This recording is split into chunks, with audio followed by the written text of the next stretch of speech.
मुसलसल आपकी नाक की बंदिश, जिसकी वजह से आपके यहाँ पर जो दायमी नज़ला होता है या जिन लोगों के नाक बंद होती है उनके यहाँ पे दर्द महसूस होता है इन जगहों पर, और छींकों का आना, नाक का बंद होना, अक्सर आंखों में खारिश और जलन भी होती है और किसी चीज़ की बू महसूस नहीं होती।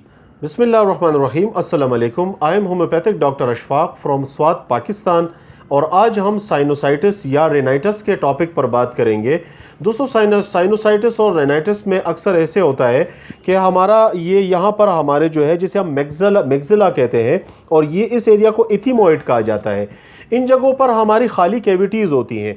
उन खाली कैविटीज़ में काम ये होता है कि वहाँ पर म्यूकस पैदा होता है, और उस म्यूकस प्रोडक्शन की जो वजह है वो ये है कि मुख्तलिफ हवा में से जो हम बैक्टीरिया और ये डस्ट पार्टिकल जो हम इनहेल कर रहे होते हैं, तो उस म्यूकस बलगम के अंदर से वो उसमें मिक्सअप हो जाते हैं और उसे हमारे जिस्म में अंदर जाने से वो रोकता है।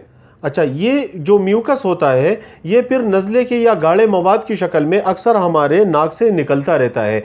हमारे नाक के अंदर यहाँ साइनस पोर्स होते हैं, उसके ज़रिए से ये म्यूकस जो है ये निकलता रहता है, डिस्चार्ज होता रहता है। अब आते हैं कि दायमी नज़ला जिनको होता है, जिनकी अक्सर नाक बंद हो जाती है, नाक की हड्डी बढ़ जाना जिसे हम कहते हैं, या नज़ल पॉलिप जिसे कहा जाता है।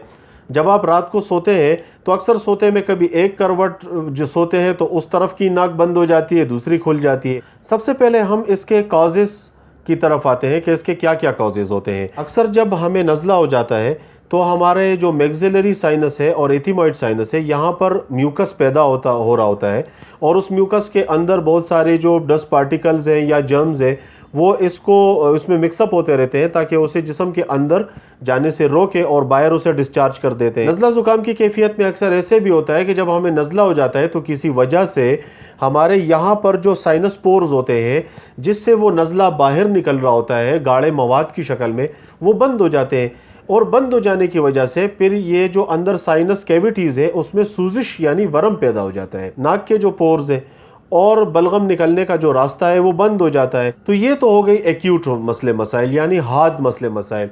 अब ये मसले मसाइल अगर आपको मुस्तकिल तौर पे 1-2-3 महीने रहे तो ये फिर क्रॉनिक शक्ल इख्तियार कर लेती है, और फिर ये इसका मुस्तकिल इलाज कराना पड़ता है।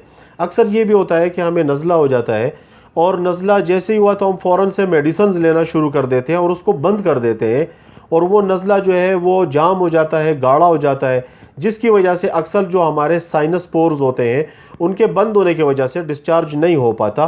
तो उस सूजिश की वजह से भी अक्सर ये साइनोसाइटिस के प्रॉब्लम हो जाते हैं।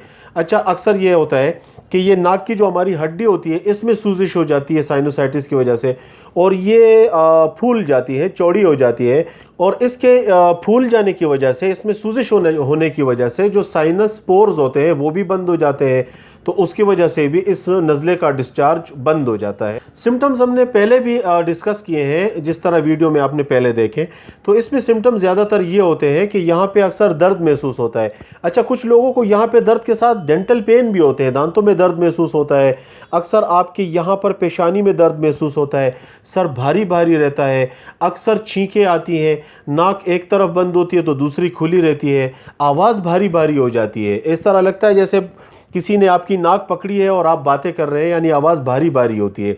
अक्सर बाज़ पेशेंटों के आंखों में सूजिश हो जाती है, आंखें सुर्ख हो जाती है, और अक्सर ये भी होता है कि एक तरफ की आंख कभी कभार अक्सर छोटी हो जाती है। उसकी वजह ये होती है कि यहाँ पर हमारे टीयर ग्लैंड्स होते हैं, उसमें इस साइनस की वजह से सूजिश पैदा हो जाती है। छींकों का आना, ज़रा सी खुशबू के साथ या कोई डस्ट हो गई, बार बार उससे छींकें आना शुरू हो जाती हैं, हल्की सी धूल मट्टी डस्ट या तेज़ खुशबू बर्दाश्त नहीं होती, और वो फ़ौरन आपको जो है एलर्जी करनी शुरू हो जाती है। साइनस के पेशेंट रफ्ता रफ्ता फिर मुस्तकिल तौर पर एस्थमेटिक एलर्जिक भी हो जाते हैं, और उनको अक्सर सांस की प्रॉब्लम भी हो जाती है, चेस्ट पे उनको कंजेशन रहता है, और अक्सर ज़रा सा उनको नज़ला के साथ साथ उनके सीने में जकड़न, सांस लेने में दुश्वारी के मसले मसाइल भी उनको हो जाते हैं। होम्योपैथिक ट्रीटमेंट की तरफ आते हैं। ये मैं आपको बताता चलूँ कि होम्योपैथिक की तमाम अद्वियात जो है वो अलामात के मुताबिक इस्तेमाल की जाती हैं, तो ऐसा नहीं है कि किसी मर्ज़ के नाम पर कोई दवा मुख्तस है। हाँ, अलबत्ता हम अपने तजर्बात की बिना पर कुछ मेडिसिन्स अलामात जो सायर हमारे सामने आ रही होती है फ़ौरन से हम मेडिसिन तजवीज़ भी कर देते हैं, और वो वाकई में पेशेंट को फ़ायदा भी देती हैं, जो कि हमारे एक्सपीरियंस पर बेस करता है। अपने एक्सपीरियंस पर मैं आपको टॉप 3 मेडिसिन इसके हवाले से बताऊंगा जो प्रैक्टिस में रही है, जो अक्सर जिन पेशेंटों में वो अलामात यकसा होती हैं। उसके मुताबिक सबसे पहली और बड़ी जो दवा है वो है काली बाइक्रोम। काली बाइक्रोम आपने 30 में लेनी है। ये आपको किसी भी आपको चाहे जर्मनी की मिले या लोकल पाकिस्तानी मिल जाए, या अगर इंडिया में मेरे व्यूअर्स हैं तो उनको वहाँ की कोई नामी गरामी कंपनी है उसकी दवा इस्तेमाल कर लें। इसके आपने 2 से 3 कतरे दिन में 3 से 4 मरतबा थोड़े से पानी में डाल के पीना होता है। काली बाइक्रोम की अलामात में अक्सर गाढ़ा लेसदार नज़ला जो है वो ये इसमें से डिस्चार्ज होता है। नाक में से अक्सर गाढ़ा लेसदार, अक्सर हरे रंग का या जर्द रंग का बलगम निकलता है जो लेसदार होता है, यानी जब आप उसको खींचते हैं तो वो थ्रेड सा बनाता है। तो ये इसकी सबसे बड़ी अलामत होती है। और ये नज़ला हल्क के अंदर भी गिरता है। अक्सर जो है गले में सूजिश की कैफियत रहती है, सांस की तकालीफ हो जाती है। इसमें काली बाइक्रोम बेहतरीन दवाई है। दूसरी इसकी सबसे बड़ी दवा जो होम्योपैथिक में हम प्रिस्क्राइब ज़्यादातर करते हैं वो है लेमना माइनर। लेमना माइनर आप 6 और 30 में लें। थोड़े से पानी में इसके 2 से 3 कतरे डालें और दिन में 3 से 4 मरतबा इसको आप इस्तेमाल करें।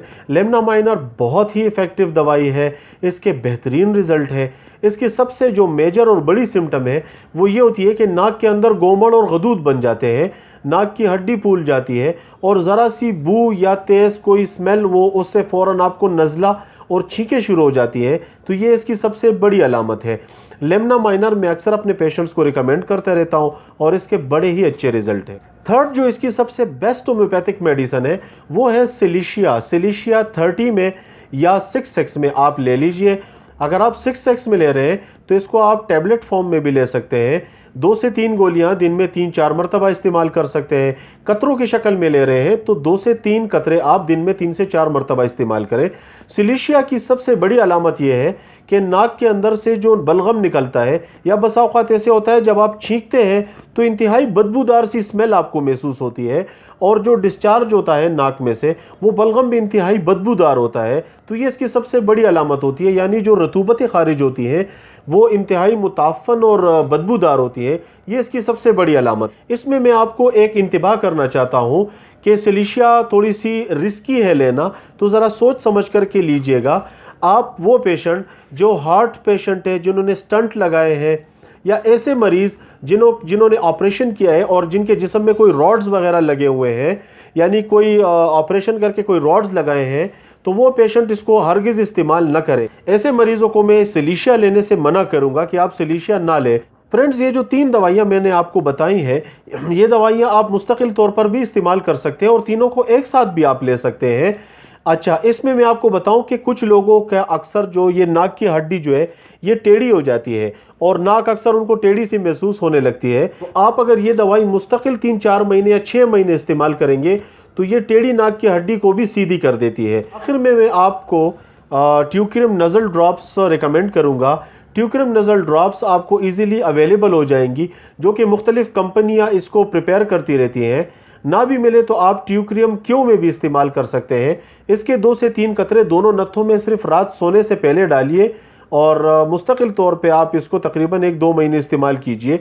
ये नाक में डालने के बेहतरीन कतरे हैं। अगर आपको ये वीडियो अच्छी लगी है और आपके लिए मालूमाती है तो आप ज़रूर मेरी इस वीडियो को लाइक कीजिए, सब्सक्राइब कीजिए मेरा चैनल और बेल आइकन जो बटन है वो ज़रूर दबाइए, ताकि जो भी वीडियो मैं अपलोड करूं तो टाइमली वो आपको उसकी इन्फॉर्मेशन मिल सके।